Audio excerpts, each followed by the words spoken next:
Hello बच्चों इस video में हम बात करने वाले हैं जेईई एडवांस 2023 के लिए फिजिक्स सब्जेक्ट में मैग्नेटिज्म चैप्टर के जेईई एडवांस के पीवाईक्यूज के बारे में और करने वाले हैं इनका डिटेल डिस्कशन। इनके 2022 से 2015 तक के देखने वाले हैं पीवाईक्यूज।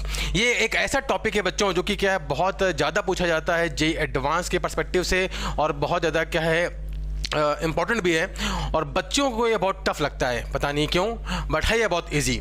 तो बच्चों हम इसी वीडियो में क्या है इसी के बारे में बात करने वाले हैं कि जो हमारे जेईई एडवांस के पीवाईक्यूज होते हैं मैग्नेटिज्म के, वो कितने आसान होते हैं, how they are easy to solve, और बच्चों को इनसे डरना नहीं चाहिए। अब मैं बच्चों को रिकमेंड करूँगा कि पहले आप इन पीवाईक्यूज को पहले खुद से एक बार सॉल्व करिएगा। अगर आपसे सॉल्व ना हो then you can definitely watch the video after the solution ना। चलिए बच्चों फटाफट करते हैं स्टार्ट और करते हैं कि करके अपने पीवाईक्यूज देखते हैं जेईई एडवांस के मैग्नेटिज्म चैप्टर के। तो भाई हमारा जो पहला पीवाईक्यू है ये बिलोंग करता है जेईई एडवांस 2022 में आया है एक्चुअली। और क्या है क्वेश्चन देखते हैं, क्या बोल रहा है, which of the following option represents the magnetic field B vector at O due to the current flowing in the given wire segment lying on the XY plane। ये हमको एक वायर सेगमेंट दे रखा है यहाँ पर, ये इसमें करंट I फ्लो कर रही है, ये L लेंथ का वायर है, L/2 इधर है, फिर ये L/2 का हमारा क्या है यहाँ पर एक सेमी सर्किल है, फिर L/4 इधर आया, फिर ये L/4 इधर आया, फिर बाद में 3L/4 लेंथ इधर गया। ये कहाँ लाई कर रहा है, एक्स वाई प्लेन में, इधर एक्स से इधर वाई ऊपर क्या है जेड। हमसे बोल रहा है बताओ इसकी वजह से सेंटर पे कितना मैग्नेटिक फील्ड होगा। तो हम यहाँ पे निकालते हैं मैग्नेटिक फील्ड, इसको हम अलग अलग सेगमेंट में ब्रेक कर लेते हैं। तो मैं इसको बोलता हूँ लेट्स कॉल, ये है सेगमेंट 1 है हमारा, ये है सेगमेंट 2, ये सेगमेंट 3 है, ये सेगमेंट 4 रहा, ये सेगमेंट 5 है, ये सेगमेंट 6। हमें क्या करना है, सबकी वजह से बस मैग्नेटिक फील्ड लिखना है। तो देखिए ये जो सेगमेंट 1 है इसकी वजह से बात की जाए तो सेगमेंट 1 की वजह से बात करें तो ये हमारा फाइनाइट वायर है, तो B1 आएगा जो मैग्नेटिक फील्ड B1 लिखा जाए कितना बनेगा, म्यू नॉट बाई, डायरेक्शन बाद में बात करेंगे, पहले बात करते हैं मैग्नीट्यूड की, mu naught by 4 pi I/d आएगा, sine theta 1 plus sine theta 2 आता है, I/d। d कितना है देखिए, परपेंडिकुलर डिस्टेंस ये कितनी है, L/2 प्लस L/2 कितना बनेगा, L बन जाएगा। तो d तो हमारा क्या हो गया इसके इसमें L, साइन थीटा 1। तो ये रहा हमारा वायर, यहाँ से परपेंडिकुलर हम ड्रॉ किया तो जो साइन थीटा 1 कितना है वो तो 0 है, और साइन थीटा 2 कितना बनेगा, ये L है, ये L, तो कितना एंगल बनेगा 45 डिग्री। तो साइन 0 प्लस साइन π/4 है ना, ये बन जाएगा हमारा क्या, magnetic field due to wire 1। और वायर 1 की वजह से जो मैग्नेटिक फील्ड आएगा वो किधर आएगा बच्चों, वायर पकड़ लिया और इसके बाद हमें क्या, वायर की वजह से उंगली घुमाओ आगे की तरफ, वायर पकड़ लो, उसके बाद उंगलियां घुमाओ, जिस डायरेक्शन में उंगली जा रही है उसी डायरेक्शन में मैग्नेटिक फील्ड होगा। तो इस वाले वायर की वजह से मैग्नेटिक फील्ड किधर आएगा, नीचे की तरफ आएगा। तो यहाँ पर मैग्नेटिक फील्ड क्या है, नीचे की तरफ है, ये हमारा हो गया वेक्टर। B2 कितना होगा भैया 0, क्योंकि वायर के सामने पॉइंट लाई कर रहा है, इसलिए 2 की वजह से मैग्नेटिक फील्ड कितना आएगा भाई साहब, वो हो जाएगा 0 आ जाएगा।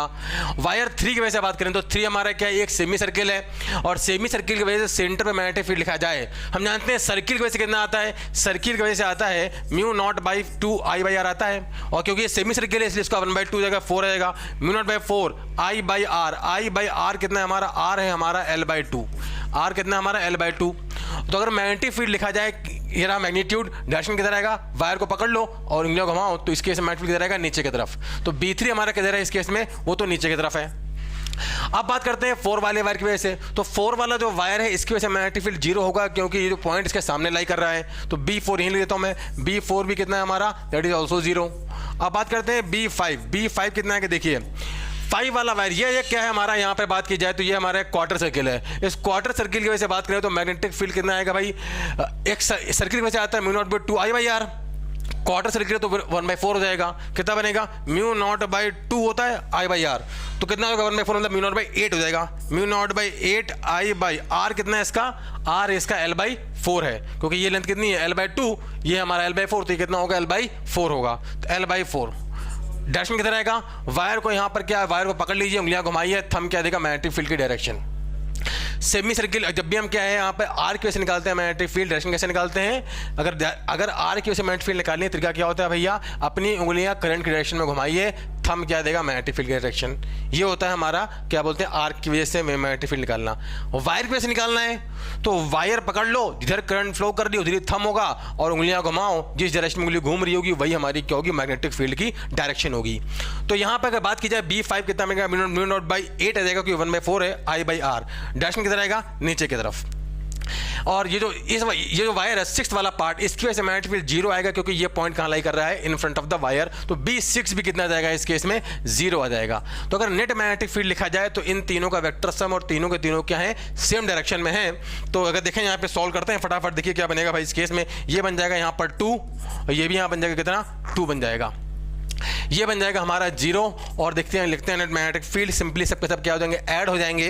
तो नेट मैग्नेटिक फील्ड जो आ जाएगा हमारा B net, net magnetic field कितना आ जाएगा इन सब का वेक्टर सम, सब ऐड हो जाएंगे, क्या बनेगा mu naught by 4 pi, mu naught by 4 pi I by L, ये बन जाएगा हमारा कितना sin 45 1/√2 प्लस ये बनेगा mu naught by 2 I by L, mu naught by 2 I by L, तो mu naught into I by L आ जाएगा, mu naught into I divide by L आ जाएगा।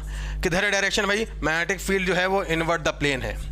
नेट मैग्नेटिक फील्ड अगर लिखा जाए तो क्या होगा, सिंपली इनको ऐड कर दो, कितना बन जाएगा net magnetic field mu naught by mu naught, क्या यहाँ पे 4 का टर्म निकालना है, अच्छा mu naught I by L, mu naught I by L common आ गया, अंदर कितना बचा 1 प्लस 1/4π√2 ये बचा।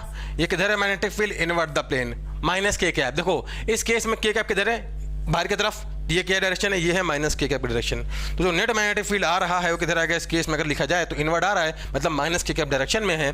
तो हमारा आंसर जो बनेगा करस्पॉन्डिंग वो क्या बन जाएगा, that will be actually mu naught by I by L 1 + 4/√2 और किधर आएगा इस केस में माइनस के कैप डायरेक्शन में, क्या बन जाएगा हमारा सी विल बी आवर आंसर, ठीक है ना, क्योंकि यही हमारा क्या है माइनस के कैप डायरेक्शन में। सिंपल सा क्वेश्चन था और बहुत ही ईजी कर सकते हैं बच्चे, क्या पता नहीं क्यों उससे डरते हैं, बट हमें बच्चों को क्या है डरना नहीं चाहिए और ईजिली के क्वेश्चन कैसे सकते हैं। हम देखा बहुत ही आसान क्वेश्चन था, है ना, खुद से भी कर सकते हैं आप इसको। नेक्स्ट क्वेश्चन देखते हैं भाई। नेक्स्ट क्वेश्चन क्या है हमारा, ये आया है जेईई एडवांस 2021 का पेपर है और ये क्या है एक्चुअली एक पैराग्राफ का क्वेश्चन है। पहले पैराग्राफ देखते हैं, after that we solve the question. क्या बोल रहा है देखिए फटाफट देखते हैं यहाँ पे क्वेश्चन क्या बोल रहा है, a special metal as conducts electricity without any resistance. ठीक है भाई, एक मेटल है जो कि क्या है इलेक्ट्रिसिटी कंडक्ट करता है without any resistance. A closed wire loop made of S does not allow, a closed wire loop made of S does not allow any change in flux through itself by inducing a suitable current to generate the compensating flux. क्या बोल रहा है यहाँ पर, आसान बात समझो अभी कि यहाँ पर ये क्या है मेटल है जो कि क्या है जो कि क्या है यहाँ पर अपने थ्रू इलेक्ट्रिसिटी को कराता है कंडक्ट विदाउट एनी रेजिस्टेंस। और जब क्या होता है इसमें कोई भी जब इसके थ्रू कोई भी मैग्नेटिक फ्लक्स चेंज होता है तो उसमें करंट इंड्यूस होती है जो कि क्या है नेट फ्लक्स को क्या करती है, जो जितना चेंज हुआ उसको काउंटर बैलेंस कर देती है। ठीक है भाई, तो वही बोले a closed wire loop made of S does not allow any change in flux through itself by inducing a suitable current to generate the compensating flux। ठीक है, the induced current in the loop cannot decay due to zero resistance। और जो current generate होगी induce होगी वो decay नहीं हो रही क्योंकि वायर का कोई रेजिस्टेंस ही नहीं है, ये बोल रहा है भाई साहब। अच्छा, now this current gives rise to a magnetic dipole moment which in turn repels the source of magnetic field or flux. Consider such a loop of radius a with its center at the origin. A magnetic dipole of moment m is brought along the axis of the loop from infinity to point कहानी फिर पढ़ लेते हैं। point r is measured a from the center of loop with the north pole away कहानी facing the loop as shown here। क्या बोल रहे थे यहाँ पर, ये एक क्या है हमारा, ये हमारा भाई एस मेटल है का ये एक लूप है जिसकी रेडियस कितनी ए है और हम इनफाइनाइट से क्या कर रहे हैं, एक मैग्नेटिक डायपोल जिसका मैग्नेटिक डायपोल मोमेंट कितना है एम है उसको लेके आ रहे हैं सच दैट इसका जो नॉर्थ पोल है हमेशा की तरफ फेस कर रहा है, इसका जो नॉर्थ पोल हमेशा की तरफ फेस कर रहा है टुवर्ड दिस क्या नाम लूप की तरफ फेस कर रहा है। तो इसको हम आर डिस्टेंस पे लेके आ रहे हैं सच दैट आर जो है मच ग्रेटर देन ए है। तो हमसे अब कहानी क्या बोल रहा है देखिए, यहाँ तक ये बात बोली इसने। अब क्या बोल रहा है, अब क्या बोल रहा है, the magnitude of magnetic field of dipole M at a point on the axis at distance R. ठीक है भाई कि भाई ये किसी डायपोल की वजह से जो मैग्नेटिक मोमेंट आता है वो कितना आता है भाई mu naught by 2 pi into mu naught by 2 pi M by R cube आता है, जहाँ पर एम म्यू नॉट क्या है परमिटिविटी ऑफ फ्री स्पेस और मैग्नीट्यूड ऑफ कहानी रखी पूरी हद हो गई, magnitude of force between the two magnetic dipole at which moments m1 and m2 separated by distance r is given to us where k is constant of appropriate dimension, the direction of this force along the line जोड़ेंगे तो कहानी। चलो करते हैं question. आसान भाषा में क्या है, पूरी कहानी का एक ही मतलब है, ये बोला इन्होंने कि यहाँ पर क्या एक सुपर कंडक्टर है, एक कंडक्टर मटेरियल है जो कि क्या अपने थ्रू करंट को क्या है अपने थ्रू करंट फ्लो कराता है जब इसके के थ्रू कोई मैग्नेटिक फ्लक्स चेंज होता है और वो करंट डिके नहीं होती है क्योंकि उसका कोई रेजिस्टेंस जीरो है, तो इसमें करंट फ्लो करती रहेगी तो ये क्या बन जाएगा डायपोल बन जाएगा। बस इतनी कहानी है, मेन पॉइंट ये है इस पूरी कहानी का। तो ये दोनों क्या डायपोल बन जाएंगे, इसी बारे में बात की। अब हमसे क्या बोला देखिए, नेक्स्ट क्वेश्चन करते हैं। क्या बोल रहा है क्वेश्चन देखते हैं आप क्या बोल रहा है, when the dipole m is placed at a distance r from center of the loop as shown in figure the current induced in the loop will be proportional to। ये है हमारा वही लूप स्मॉल ए race का और यहां से हम एक डायपोल लेकर आए हैं इन्फिनिटी से r दूरी पर। तब ये बोल रहा है बताइए इसमें कितनी करंट इंड्यूस होगी, जो करंट इंड्यूस होगी वो इनमें से किस टर्म के प्रोपोर्शनल होगी।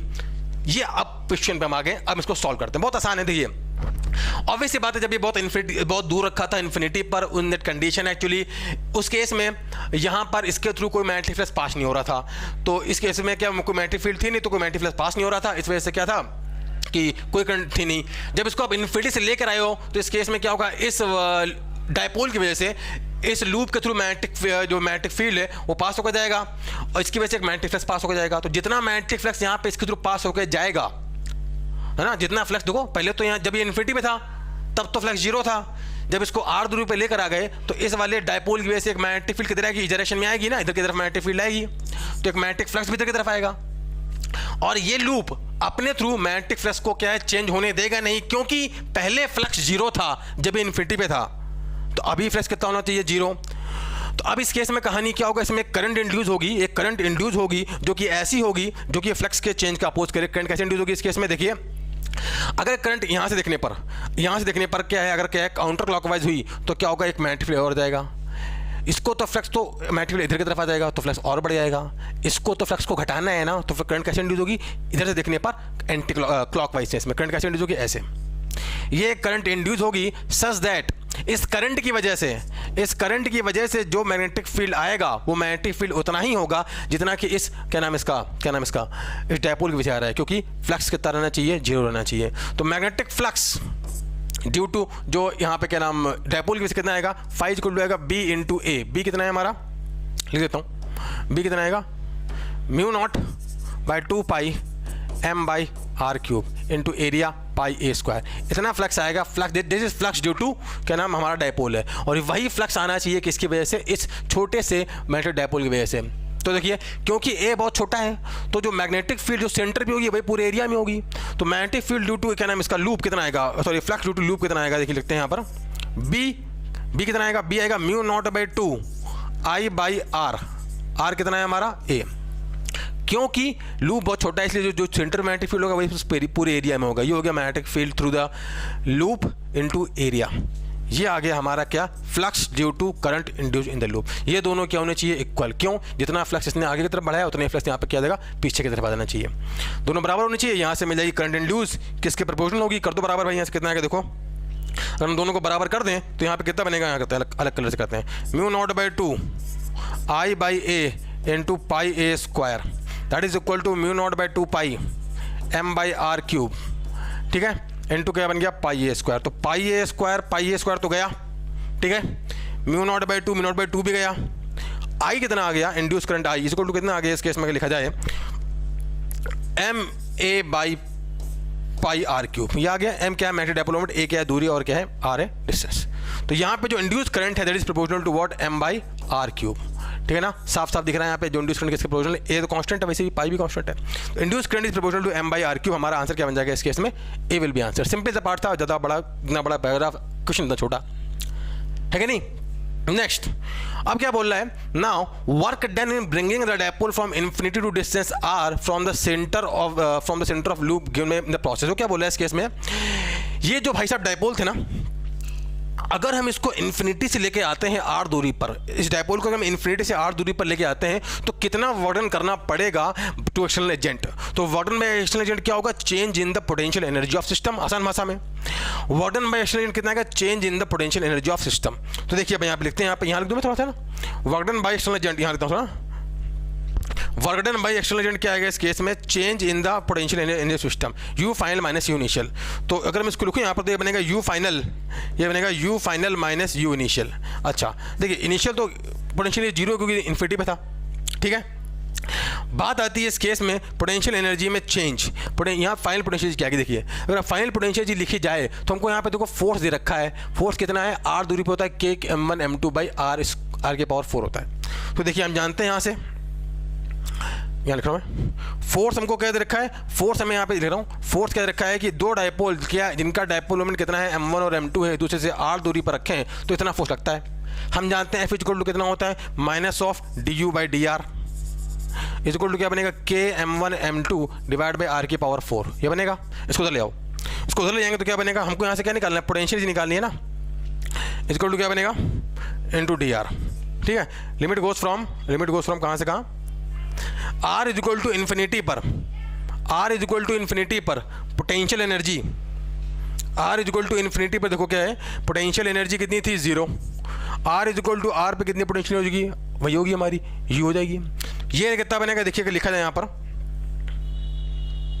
ये कितना बनेगा, ये आ जाएगा हमारा माइनस यू इक्वल टू क्या बनेगा देखिए, के m1 m2 बाहर निकाल लो, ये क्या बनेगा के m1 m2, ये हमारा क्या बन जाएगा इस केस में, देखो ये बन जाएगा हमारा क्या, ये जो हमारा लिखा जाए यहाँ पर है ना, जो आर है, आर की पावर 4 देख लेते हैं। अच्छा एक बार पहले हम m1 चेक लेते हैं, m1 क्या हमारा, m1 निकालना पड़ेगा ना, m1 क्या देखो, जैसे बात करें इस केस में m1 क्या है यहाँ पर, इसका मैग्नेटिक डायपोल मोमेंट इस वाले भाई साहब का, और m2 क्या है इसका डायपोल मोमेंट, तो m2 तो हमारा m हो गया, m1 हमको निकालना पड़ेगा, m1 क्या होगा हम जानते हैं, m1 होगा हमारा क्या I into A, magnetic moment होगा ना I इंटू ए, तो I ये लिखा हुआ है, I ये लिखा हुआ है ना, तो इस केस में लिखा जाए यहाँ पर, तो लिखता हूँ मैं, लिखता हूँ पहले m1 हमको निकालना पड़ेगा, तो m1 तो क्या बनेगा, m1 बनेगा हमारा I, क्योंकि क्या है m/r³ इंटू ए स्क्वायर है ना, ये I हो गया, और m2 कितना है हमारा, वो तो m है, तो m1 कितना आ गया हमारा πa²/r³, और m2 क्या आ गया हमारा m।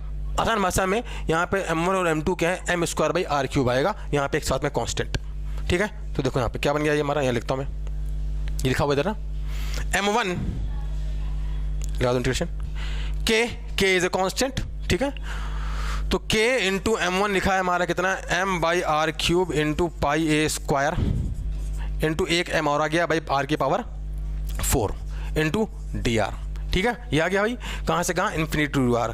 ये पूरा का पूरा नंबर जो है देखो k πa², ये नंबर कांस्टेंट है, तो इसको मैं पूरे को मान लेता हूँ कांस्टेंट, इसको हटाओ यहाँ से, तो यहाँ लिख रहा हूँ, यहाँ लिख रहा हूँ, ठीक है, क्या बनेगा minus U is equal to कितना बन जाएगा, इसको और इसको क्या मान रहा हूँ कांस्टेंट c, तो c बाहर आ गया, m² भी बाहर आ गया, अंदर है क्या लिखा है r की पावर माइनस 7, तो क्या बनेगा r की power -7 into dr, limit goes from infinity to r, इसका इंटीग्रेशन करना है अपन को, माइनस यू इक्वल टू कितना बन जाएगा cm², क्या बन जाएगा ये r की पावर क्या बनेगा, r की पावर -6 डिवाइड बाय -6 है ना, लिमिट गोज फ्रॉम कहाँ से कहाँ, इन्फिनिटी टू r, ये बन जाएगा। तो इस केस में u कितना बन जाएगा देखिए, u लिखा जाए तो माइनस उड़ जाएगा, कितना बनेगा c into m² divide by 6 नीचे आ गया, इंटू क्या बन जाएगा इस केस में r की power 6, limit goes from infinity to r, जब डालोगे इन्फिनिटी तो ये नंबर 0 हो जाएगा, और r पे कितना बन जाएगा, r पे नंबर ही आ जाएगा, तो क्या बन जाएगा इस केस में, ये बन जाएगा वैल्यू, तो ये हमारी पोटेंशियल एनर्जी आ जाएगी, c इज ए कांस्टेंट, या इन दोनों का मल्टीप्लिकेशन के बराबर है। तो पोटेंशियल एनर्जी क्या है, m²/r इसके प्रोपोर्शनल है, m²/r की पावर 6 के प्रोपोर्शनल है, हमारा सीधा आंसर क्या बन जाएगा इस केस में, पोटेंशियल एनर्जी हमसे बोल रहा है किसके प्रोपोर्शनल होगी, तो m²/r की पावर 6 के प्रोपोर्शनल होगी। हमसे इतना पूछ रहा था भैया कि इनफाइनाइट से ये लूप था, इनफाइनाइट से इसको लेके आने में कितना बटन करना पड़ेगा, कितना बटन होगा, change in the potential energy of system के बराबर होगा।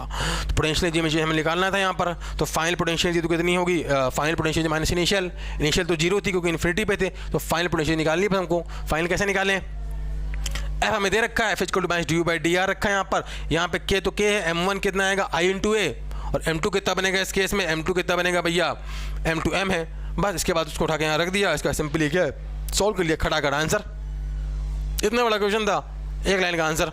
चलिए भाई नेक्स्ट देखते हैं, नेक्स्ट क्वेश्चन आया हमारा एडवांस में 2020 के पेपर में, देखते हैं क्वेश्चन क्या है, क्या बोल रहा है। हाँ भाई चलिए देखते हैं, a circular coil of radius r has n turns with a circular coil of radius r and n turns has negligible resistance. ये हमारी क्या एक सर्कुलर कॉइल है, इसकी रेडियस कितनी है हमारी, इसकी रेडियस कितनी r है, और इसमें टोटल नंबर ऑफ टर्न्स कितने n है, ठीक है। as shown in the schematic diagram, okay, if its two ends are connected to wires and it is hanging by two wires with the plane being vertical। अच्छा ठीक है, यहाँ पे दोनों एंड एक वायर से कनेक्टेड है, और ये इस केस में कहानी क्या है, चाहे इसको डायग्राम में वो बना देता हूँ, देखो ये हमारे क्या मैग्नेटिक फील्ड इधर करता है, डायग्राम बनाते हो ठीक है, मैग्नेटिक फील्ड इधर करता है एक्सिस b0, और यहाँ पर हमारी क्या है करंट कैरिंग ये कॉइल है, और ये वर्टिकल प्लेन में हैंग कर रही है ऐसे, ठीक है ना, सच दैट यहाँ पे जुड़ा है एक कैपेसिटर, और यहाँ पे जुड़ा है क्या भाई एक स्विच लगा हुआ है ऐसे, है ना, और ऐसे स्विच लगा हुआ है नाउ, ठीक है। अब इसको यहाँ देखते हैं, ठीक है, फिर से दो मिनट लिखा, circular coil of radius r, circular coil of radius r and number of turns कितना है n has negligible resistance small r, इसका 0 रेजिस्टेंस। और हमसे क्या बोल रहा है इस केस में, as shown in the diagram, if two ends are connected to the two wires, यहाँ पे दोनों एंड क्या connected to the two wires as shown figure, and it is hanging by this two wire with a plane being vertical. ठीक है भाई, इसका plane vertical है। Now the wires are connected to a capacitor of charge Q through a switch. ठीक है भाई, यहाँ पर इनिशियली क्या है, इस कैपेसिटर पे कितना चार्ज है, कैपिटल क्यू है ना, यहाँ पे क्या है माइनस क्यू, इनिशियली इससे कनेक्टेड है। Okay, now the coil in the horizontal magnetic field, the coil is in a horizontal magnetic field B naught parallel to the plane of the coil, और एक horizontal magnetic field कहाँ exist करता है, B nauट आगे तरफ करता है exist। now when the switch is closed, okay, now हम switch को close कर रहे हैं, switch is closed, the capacitor gets discharged through the coil in very short time। तो obvious सी बात है, जैसे यहाँ पे तुम क्या करोगे, इस केस में इसका रेजिस्टेंस 0 है, जैसे ही जोड़ोगे यहाँ पर सर्किट तो हो जाएगा शॉर्ट सर्किट होने की वजह से खट से कहानी क्या होगा, यहाँ पे एक करंट फ्लो करेगी। हमसे बोल रहा है कि ये कैपेसिटर डिस्चार्ज होता है in a very short interval of time. ठीक है भाई, now by the time of the capacitor discharge fully, magnitude of the angular momentum gain by the coil बताना है इस केस में। Okay, assume that the discharge time is so short that the coil has hardly rotated during this time. एक बहुत ही standard question है, और ये question जो है एक्चुअली बहुत बार इस तरह से घुमा के, ऐसा क्वेश्चन क्या है जे एडवांस से पहले भी आया है। बहुत ही आसान क्वेश्चन, देखो कैसे करेंगे फटाफट, तरीका देखो। हाँ भाई, जैसे ने स्विच को क्लोज किया, बहुत आसान है, तो तरीका सोचने पहले तो सोचेंगे कैसे, बाद में करते हैं, क्वेश्चन दौड़ बताएगा सोचना कैसे। जैसे ही स्विच को हम यहाँ पे क्लोज करेंगे, स्विच को क्लोज करते कहानी क्या होगा, खटाक से यहाँ पे क्या करंट फ्लो करेगी, आई कितनी फ्लो करेगी, dq/dt। इस करंट के फ्लो करने की वजह से ये हमारा सोचने का तरीका बता रहा हूँ, ये क्या करंट करेंगे लूप बनेगा, और क्योंकि जैसे यहाँ पे इसको जोड़ोगे तो इस केस में करंट कैसे फ्लो करेगी, ऐसे फ्लो करेगी ना, क्योंकि ये हायर पोटेंशियल पे है, ये लोअर पोटेंशियल पे है। जब करंट फ्लो करेगी तो इसका एक मैग्नेटिक डायपोल मोमेंट आएगा म्यू इधर की तरफ, म्यू इधर आएगा, तो इस पर टॉर्क लगेगा म्यू क्रॉस बी। म्यू किधर है, बाहर की तरफ, म्यू है बाहर, तो म्यू क्रॉस बी। तो ये जो म्यू क्रॉस बी, तो इस केस में कहानी क्या है, ये जो लूप है वो ऐसे रोटेट करने की टेंडेंसी रखता है ना, ऐसे रोटेट करने की टेंडेंसी रखता है। तो इस टॉर्क की वजह से क्या आएगा कि एक आएगा एंगुलर इंपल्स, और जो एंगुलर इंपल्स होगा वो चेंज इन एंगुलर मोमेंटम के बराबर होगा, है ना, वही हमको यहाँ पे निकालना है। तो करना क्या है, कुछ नहीं, मान लेते हैं इसमें आई करंट फ्लो की, इसके बाद तरीका सुनो, आई करंट फ्लो की, इस आई करंट फ्लो के वजह से चेक करेंगे इसका मैग्नेटिक मोमेंट, इसकी वजह से कितना टॉर्क आएगा, और टाउ dt निकाल लेंगे, वही क्या होगा हमारा एंगुलर इंपल्स के बराबर होगा। ये है क्वेश्चन सॉल्व करने का तरीका। अब देखो खटा आंसर, तरीका देखो खत्म। हाँ भाई, तो इस केस में मान लेते हैं यहाँ पे क्या आई करंट फ्लो की है, यहाँ तो नहीं, आई करंट फ्लो की है इसके थ्रू, और आई क्या हमारा dq/dt के बराबर है। तो हम जानते हैं इस केस में कहानी क्या है, इस पर कितना क्या बोलते हैं लगेगा, टॉर्क कितना आएगा, टाउ आएगा, म्यू क्रॉस बी, म्यू कितना है I into pi R square है ना, pi R square I A, mu cross B होता है, म्यू किधर है बाहर की तरफ, और बी किधर है इस प्लेन में, तो एंगल कितना है, mu cross mu B sin 90, angle कितना है 90 डिग्री, है ना। हमको पहले बोला है कि इतना छोटा टाइम इंटरवल है कि घूम ही नहीं पाई कॉइल, तो एंगल हमेशा रहेगा 90 degree. Mu B sin 90, mu into B naught sin 90 कितना बन जाएगा 1। ये है टॉर्क, ठीक है। आई कितना है हमारा dq/dt, टाउ इक्वल टू क्या बनेगा, आई बनेगा dq/dt into pi R square into B naught. एक बात और, n नंबर ऑफ लूप है ना, तो n आई ये बनेगा ना, तो n आ जाएगा, ठीक है। इसको तो ले आओ, टाउ dt क्या बनेगा, एंगुलर इंपल्स इक्वल टू क्या होता है, change angular momentum equal to बनेगा dq into pi R square into B naught into n। आप एक कर दो दोनों इंटीग्रेशन। टाउ dt क्या होता है, change in angular momentum. Initially इसका मोमेंटम कितना था, 0 था, क्योंकि रोटेट ही नहीं कर रही थी। ये हमारे क्या है लिखा है, final angular momentum minus initial, ठीक है ना भैया, तो बन जाएगा L final minus L initial. Initial तो वैसे भी एंगुलर मोमेंटम 0 था। हाँ भाई, ये बाहर निकालो, pi R square B naught into N, integration किस पर आएगा, dq पर। dq क्या बता रहा है, टोटल कितना अमाउंट ऑफ चार्ज फ्लो किया है। जैसे स्विच को क्लोज करोगे, इस केस में कैपेसिटर फुली डिस्चार्ज हो जाएगा, तो यहाँ से कितना चार्ज फ्लो कर जाएगा, q नॉट, ठीक है भैया। तो यहाँ सीधा dq कितना बनेगा, q नॉट।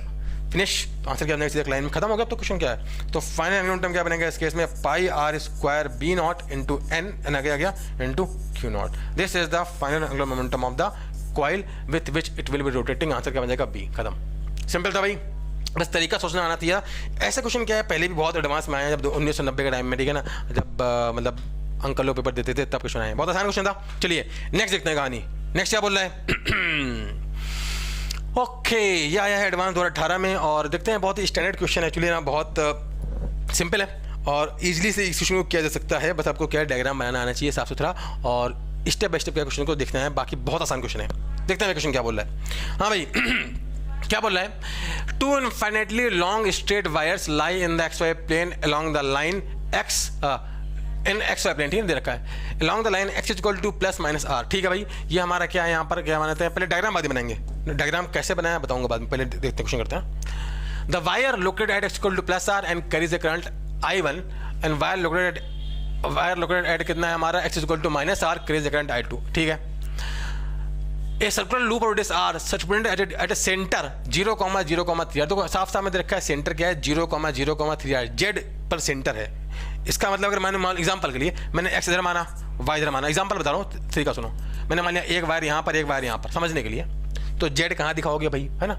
इसलिए हमको यहाँ पर ऐसा लेना पड़ेगा प्लेन कि भाई हमारी जो कॉइल है, जो हमारी कॉइल है वो भी क्या है इस प्लेन में दिखाई दे। तो हम कैसे लेंगे यहाँ पर x इधर की तरफ, y अंदर और z ऊपर। समझ में डायग्राम कैसे बनाएंगे, क्यों? बिकॉज ये डाटा में बता रहा है 0,0,3r, ठीक है भाई। तो अब मैं पहले डायग्राम बनाता हूँ। इधर देखो ये हमारा क्या है x है, ठीक है। y किधर है, इधर ये x है, y किधर है भाई अंदर की तरफ, और z किधर है भैया हमारा z है ऊपर, ठीक है ना, ध्यान देना, ठीक है।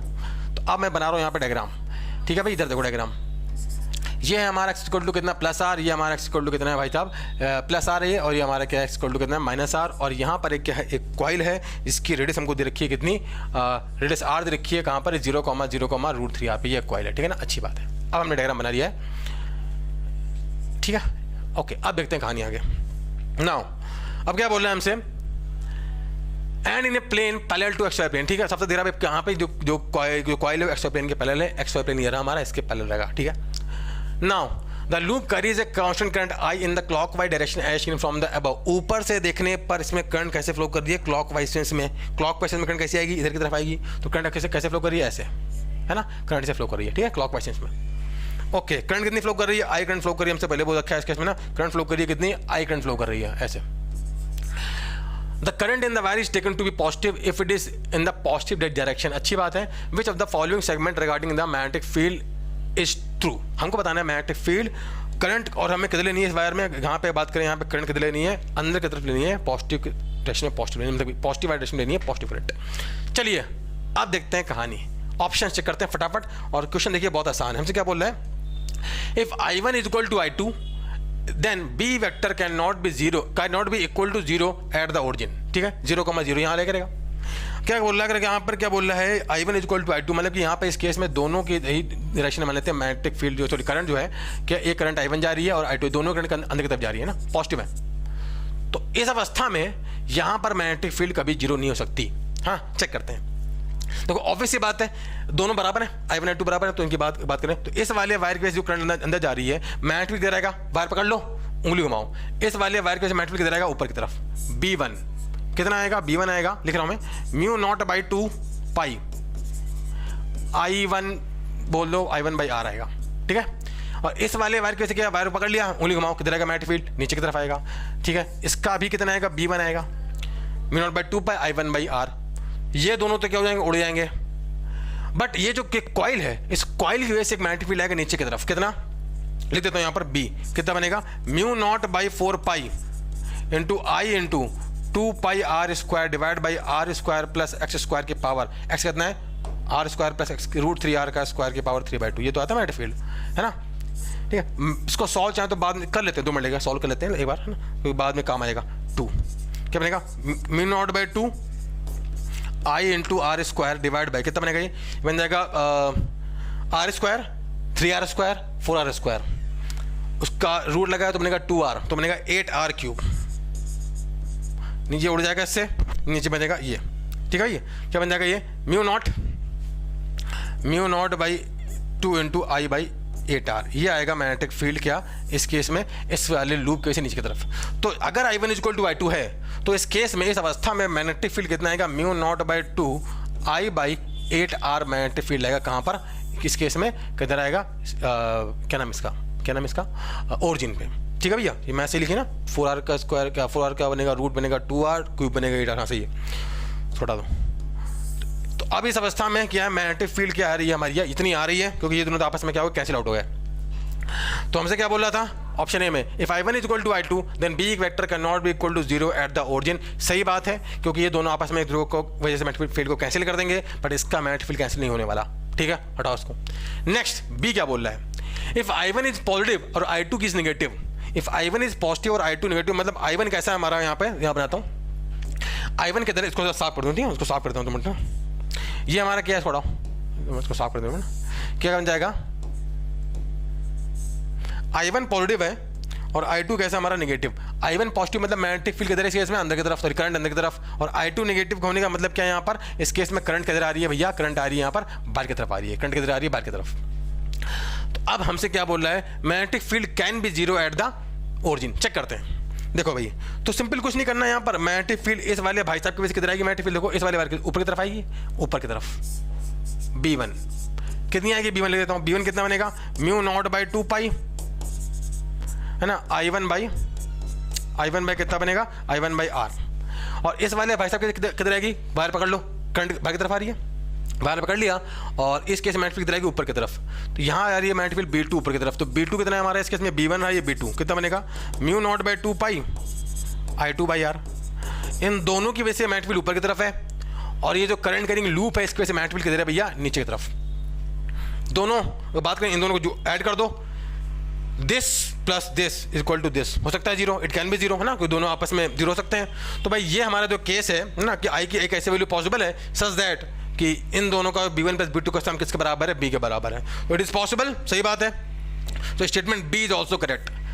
सी में क्या बोल रहा है, सी में हमसे क्या बोल रहा है, देखिए इस केस में, if I1 is negative and I2 is positive. I1 negative है मतलब इस केस में कहानी क्या है, देखो यहाँ पर इसको साफ करता हूँ मैं। I1 नेगेटिव होने का मतलब क्या है इस केस में, कि यहाँ पर जो करंट है वो किधर आ रही है, यहाँ पर जो करंट है किधर आ रही है भाई साहब, that is in the outward direction.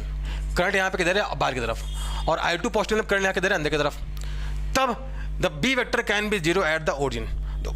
देखते भाई, देखते रहा, इस अवस्था में अगर बात की जाए तो मैग्नेटिक फील्ड जो आएगी ड्यू टू द वायर 1, इस वाले वायर की वजह से करंट बाहर की तरफ है, किधर आएगी मैग्नेटिक फील्ड, देखो वायर पकड़ लो, उंगलियां घुमाओ, किधर आएगी मैग्नेटिक फील्ड, नीचे की तरफ B1। ऐसे इस वाले वायर की वजह से किधर आएगी, करंट जा रही है अंदर की तरफ, वायर पकड़ लिया, उंगलियां घुमा रहे हैं, किधर आएगी मैग्नेटिक फील्ड, नीचे की तरफ।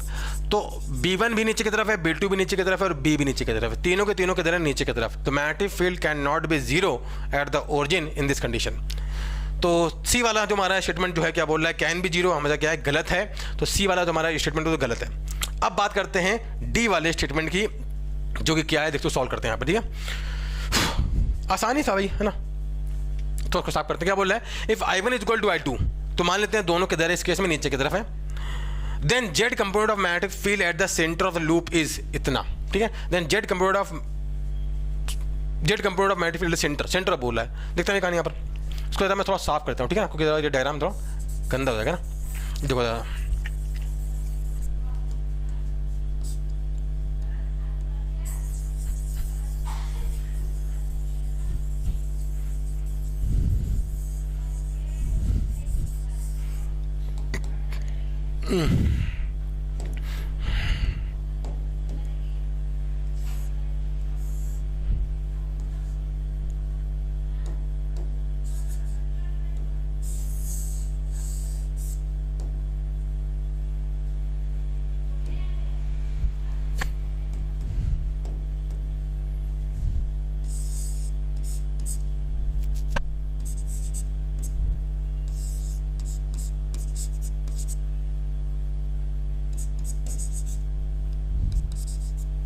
हाँ भाई, तो देखिए अब हमसे क्या बोला है इस केस में, I1 और I2 दोनों आपस में बराबर हैं, हमको बताना है मैग्नेटिक फील्ड कहाँ पर, इसके लूप के सेंटर पे। बहुत आसान सी कहानी है। इस लूप की वजह से बात करते हैं, मैग्नेटिक फील्ड किधर आएगा, देखो इस लूप की वजह से जो मैग्नेटिक फील्ड आएगा यहाँ पर, ये दूरी कितनी है हमारी, ये दूरी R है, ये हमारी √3R, तो दूरी कितनी आएगी, यहाँ दूरी हमारी आएगी 2R। पहली बात तो इस वाले वायर को पकड़ लो, करंट किधर जा रही है, अंदर की तरफ। इस केस में मैग्नेटिक फील्ड निकालना है कहाँ पर, इस पॉइंट पर निकालना है। वायर पकड़ लेते हैं और उंगलियां घुमाते हैं। इस केस में अगर अपनी उंगली घुमाते हैं, इस केस में मैग्नेटिक फील्ड किधर आएगा भैया, यहाँ पर तो उंगली घुमाए तो किधर आएगा मैग्नेटिक फील्ड आएगा, इस केस में इधर की तरफ आएगा ना, इधर कहीं, हाँ इधर कहीं आएगा, ये इस लेंथ के परपेंडिकुलर। ये दूरी कितनी हमारी, बात की, ये एंगल कितना हमारा, ये एंगल है ये है √3R, ये R, तो एंगल हमारा 60 डिग्री, और ये एंगल कितना होगा, देखो हमारा ये 60, तो ये भी 60 होगा, ये कितना होगा 30 डिग्री। तो ये हमारा मैग्नेटिक फील्ड कितना है, B1 कितना आएगा, B1 की वैल्यू में लिखना सीधा आएगा mu naught by 2 pi I1 by दूरी कितनी आएगी 2R, ठीक है, सॉल्व करने की जरूरत नहीं है, बात देखने के बाद। ऐसे अगर बात करें यहाँ पर इस वाले भाई साहब की वजह से, ये जो सेकंड वाला है, इस सेकंड वाले की वजह से बात करें यहाँ पर मैग्नेटिक फील्ड किधर आएगा, जो चेक करते हैं, कलर दूसरा कोई दिक्कत नहीं है। इस वाले भाई साहब की वजह से चेक करते हैं मैग्नेटिक फील्ड कितना बनेगा, म्यू, वायर पकड़ लो, mu naught by 2 I/R, wire इस वायर की वजह से किधर आएगा, इस लेंथ के परपेंडिकुलर, किधर आएगा, इधर कहीं आएगा, थोड़ा कलर मैंने चेंज कर दिया जानबूझ के, किधर आएगा, इधर कहीं, इसके परपेंडिकुलर। ध्यान देना, ये अगर 30 है तो ये कितना बनेगा, 60 बन जाएगा ना, तो यहाँ पर इधर कहीं आएगा, ठीक है, ये आएगा हमारा B2, B2 जो है वो भी कितना आएगा, mu naught by 2 pi I1 by 2R। और आप ध्यान से देखो तो यहाँ पर ये हमारा कितना एंगल है, ये हमारा 60 है, क्योंकि ये √3R है, ये हमारा कितना है R, ये 60 है, सुना, ये 60 है इस केस में, तो ये कितना बनेगा हमारा 30, ये बनेगा 30, तो ये कितना बनेगा 60, है ना, ये कितना बन जाएगा हमारा 60 बन जाएगा, ये 60 बनेगा, तो एंगल भी कितना बन जाएगा हमारा 30 बन जाएगा। फिर सुनो, ये है 60, ये कितना बनेगा 30, ये दोनों एक दूसरे के परपेंडिकुलर से बन जाएगा, ये बन जाएगा हमारा 60 और ये बन जाएगा कितना 30। देखो यहाँ से B1 और B2 को चेक करो, दोनों का मैग्नीट्यूड सेम है, दोनों का जो वर्टिकल में कंपोनेंट आएगा ये आएगा B sin 30, वर्टिकल वाला तो उड़ जाएगा, तो वर्टिकल वाले दोनों का जो कंपोनेंट है वायर की वजह से वो तो उड़ गया, और हॉरिजॉन्टल वाला जुड़ जाएगा। हमसे हॉरिजॉन्टल नहीं पूछा है, हमसे क्या पूछा है, जेड कंपोनेंट किधर होगा, अलोंग द वर्टिकल डायरेक्शन, तो जेड कंपोनेंट तो अलोंग द वर्टिकल डायरेक्शन होगा, तो इन दोनों की वजह से ये तो क्या जो वर्टिकल वाला कंपोनेंट वो तो उड़ गया, तो ओनली एंड ओनली जो जेड कंपोनेंट आएगा वो सिर्फ और सिर्फ किसकी वजह से आएगा, इस कॉइल की वजह से ना, इसको तो मैं अलग कलर में बना रहा हूँ, इस कॉइल की वजह से, इस कॉइल में करंट जा रही है ऐसे आ रही है, सेंटर पे मैग्नेटिक फील्ड कितना होगा, B mu naught by 2 I by R आएगा, किधर की तरफ, नीचे की तरफ आएगा ना, माइनस K कैप। तो इस केस में जो मैग्नेटिक फील्ड आएगा सेंटर पे, उसका जो जेड डायरेक्शन में कंपोनेंट आएगा कितना आएगा, वो सिर्फ और सिर्फ कितना आएगा, ये वाला आएगा हमारा, क्योंकि वैसे भी इन दोनों का इफेक्ट तो क्या होगा, इन दोनों इफेक्ट तो क्या हो जाएगा, हॉरिजॉन्टल में आएगा। तो हमसे जो बोल रहा है चौथे वाले ऑप्शन में क्या बोल रहा है, if I1 equal to I2 then the Z component of magnetic field at the centre of loop is mu naught by 2 I by R minus K direction में, ये स्टेटमेंट हमारा क्या है, सही है। तो इसका आंसर क्या बनेगा, A, B एंड D। बहुत ही आसान क्वेश्चन था, बट क्या एक्चुअली बच्चे जो है इसको हड़बड़ी में क्या गलत कर देते हैं, but it can easily be done. ठीक है, चलिए देखते हैं हमारा क्या नेक्स्ट कहानी क्या है। नेक्स्ट कहानी भी बहुत ही मतलब बकवास क्वेश्चन है ना, बहुत एडवांस में क्या है, इसके जो मीडियम से बहुत ही बकवास क्वेश्चन आते हैं, अगर आप सही से करते हैं तो, है ना, वरना तो आपको ध्यान नहीं दोगे तो गड़बड़ कर दोगे। या एडवांस 18 में क्या बोला है, देखिए फटाफट देखते हैं कहानी। हमसे बोला है इस केस में कि in the xy plane the region y greater than 0 a uniform magnetic field B1 K cap and in a region y2 a magnetic field क्या है, B2 K cap। इस केस में बनाया तो मैं, ये हमारा x है, यहाँ पे क्या है y, ठीक है ना, इधर y, और इस केस में ऊपर वाले जोन में एक मैग्नेटिक फील्ड करता है एग्जिस्ट B1 K cap मतलब किधर x क्रॉस y बाहर की तरफ आएगा, और नीचे वाले में कितना है B2 K cap, है ना, मैग्नेटिक बाहर की तरफ है, मैग्नेटिक फील्ड किधर है, बाहर की तरफ। ठीक है भैया, हमसे क्या बोल रहा है, the positively charge particle is projected from the origin along the positive y axis, ठीक है भाई, with speed v0 equal to pi metre per second. यहाँ से हमने पार्टिकल को फेंका है कितनी स्पीड से, पाई मीटर पर सेकंड की स्पीड से फेंका है। ठीक है भैया, ठीक है ना, at time t equal 0 as shown figure. ठीक है, बहुत अच्छी बात है। Neglect gravity in the problem at time t equal to capital T, at time t equal to capital T, fine. क्या बोल रहा है, be a time when particle crosses the x axis from below, ध्यान देना, from below for the first time. If B2 is equal to 4B, if B2 is equal to 4B1, then the average speed of particle in meter per second along the x-axis, क्या बोलना है, along the x-axis, then the क्या बोलना है, average speed of particle in meter per second along the x-axis in time interval t। ठीक है भैया, देखते हैं भैया हमसे क्या बोल रहा है इस केस में, x-axis के along क्या होगी इसकी एवरेज स्पीड। देखो भी कहानी बहुत आसान है। तो इस केस में कहानी क्या है, B2 के बाद ध्यान देना, B2 हमारा कितना है, किसके बराबर है, 4B के बराबर। तो हम जानते हैं भाई यहाँ पे इस केस 4B1, इस केस में ऑब्वियस बात है, यहाँ पे हम जानते हैं कि कहानी क्या होगी, जब ये चार्ज पार्टिकल कौन है, पॉजिटिव है ना, कहाँ गया, हाँ पॉजिटिव चार्ज पार्टिकल, इस चार्ज पार्टिकल में ऊपर की तरफ फेंका है, तो इस पर कितना फोर्स लग गया, QV क्रॉस B। तो V वेक्टर किधर है इस केस में, V है ऊपर की तरफ, V cross B, V vector cross B vector, तो इस पर फोर्स लगेगा इधर की तरफ। मतलब ये जो चार्ज पार्टिकल है इस मैग्नेटिक फील्ड के मुंह पर है परपेंडिकुलर, तो उसका पाथ कैसा होगा, सर्कुलर। पहली बात तो ये सर्कुलर पाथ में मूव करेगा। अब बात आती है इसका सर्कुलर पाथ होगा कैसे, तो इसकी जो रेडियस आएगी R, यहाँ लिखूँ मैं, R कितना बनेगा, वो आएगी mv by QB, mv by QB। ठीक है, तो जितने एंगल पे गया उतने जितने ये स्पीड से मूव कर रहा था उतनी स्पीड से मूव करता रहेगा। R इक्वल टू कितना है, mv बाई QB। तो इस केस में अगर देखा जाए तो इसका पाथ कैसा होगा, यहाँ पे देखो फोर्स किधर है, इधर की तरफ, उसका सेंटर भी लाई करेगा, कैसे मूव करेगा, ऐसे मूव करेगा, ऐसे। ठीक है, जितनी स्पीड से यहाँ गया तो उतनी स्पीड से क्या होगा, यहाँ बाहर निकलेगा, इधर आएगा इस मैग्नेटिक फील्ड में। ठीक है, ये आ गया पाई, ये एक्स एक्सिस को तो क्रॉस कर रहा है बट नीचे से नहीं, ऊपर से क्रॉस कर, हमसे बोल रहा है एक्स एक्सिस को क्रॉस करे नीचे से, बेलो से। तो फिर से ये क्या है, पाई मीटर पर सेकंड से। अब ये जिस मैग्नेटिक फील्ड में एंट्री मारा है वो मैग्नेटिक फील्ड कितनी, B2। अब इस केस में फिर से कहानी क्या, इसका जो पाथ है कैसे फिर से कैसा होगा सर्कुलर, तो आर इज इक्वल टू कितना फोर्स लगेगा, Q V vector cross B. अब जो उसका सेंटर लाई करेगा, उसका सेंटर कहाँ लाई करेगा, इधर कहीं लाई करेगा। और जो अब इसकी रेडियस आएगी आर अगर लिखा जाए तो कितनी बनेगी, एम वी बाई कितनी आएगी, M V by Q B. Q कितना है हमारा, क्यू है, बी कितना है हमारा 4 टाइम्स ऑफ बी। ठीक भैया, याद आएगा। तो अब जो इसकी रेडियस होगी वो क्या होगी, 1/4 हो गई है। तो अब ये जिस देखो यहाँ पे अगर इसकी रेडियस पहले r थी तो ये होगा हमारा r, ये हो गया हमारा r/2, ये हो गया हमारा किस r/2। तो इस केस में ऐसे मुकरेगा, ऐसे ऐसे, है ना। ये पहले r थी, ये r/2 हो गया, तो ये भी r/2 होगा। तो ये जो रेडियस है हमारी, इसकी रेडियस की बनेगी r/4 बन जाएगी। तो अब ये यहाँ से जितनी स्पीड से गया तो उतनी स्पीड से यहाँ पे एंट्री मार रहा होगा, है ना, क्योंकि वैसे भी मैग्नेटिक फील्ड कोई वर्तन करता नहीं है, तो इस वजह से स्पीड क्या रहेगी, कांस्टेंट रहने वाली है। तो फर्स्ट टाइम जब एंट्री मारेगा, क्या बोलते हैं, कहाँ पर, यहाँ से एंट्री मारेगा, एक्स क्या बोलते हैं, इस मैग्नेटिक फील्ड में एंट्री मारेगा बेलो से, तो ये वही टाइम होगा। अब हमसे बोल रहा है बताओ इस केस में क्या बताना है अपन को, यहाँ पर इसकी average speed of particle in metre per second along the x axis, है ना, अलोंग एक्स एक्सिस बतानी है इस केस में। तो देखो भैया खत्म भाई, एवरेज स्पीड क्या आती है, total distance upon total time. ठीक है भाई, तो यहाँ पे अगर लिखा जाए इस केस में टोटल डिस्टेंस इसने कितनी चली है, एक्स एक्सिस के अलोंग, एक्स एक्सिस के अलोंग जो टोटल डिस्टेंस कितनी चली है भैया, ये हमारी कितनी हो गई है, ये हो गई हमारी 2r, कितनी होगी हमारी, ये होगी 2r, और ये कितनी होगी हमारी r यानी ये होगी हमारी r और r 2r, ये कितनी हो गई है r/4, r/2 बन जाएगी। कितनी आ गई दो टोटल डिस्टेंस होगी r प्लस r 2r, ठीक है, प्लस ये वाली डिस्टेंस कितनी है, r/4 है ना, ये लिखे देते हैं, क्या दिक्कत है। 2r1 ये r1 है, ये r2 है, प्लस 2r2, ठीक है भैया, अपॉन टाइम कितना लगा इसका, टाइम t1, टाइम कितना πm/qb लगता है, टोटल टाइम बताया 2πm/qb, तो इसका टाइम होगा πm/qb। ठीक है भाई, t1 प्लस t2 सीधा, ये हमारी क्या average speed along the x axis. खत्म। तो देखो सर 2r1, 2 × r1 कितना है, ऊपर लिखा है mv/qb, mv कितना है, p है, सॉरी पाई, m/qb प्लस ये कितना है हमारा, इसके लिए कितना बनेगा, 2 इसके पे लगा दूँ तो m/qb × 4b divide by t1 कितना बनेगा, πm/qb होता है,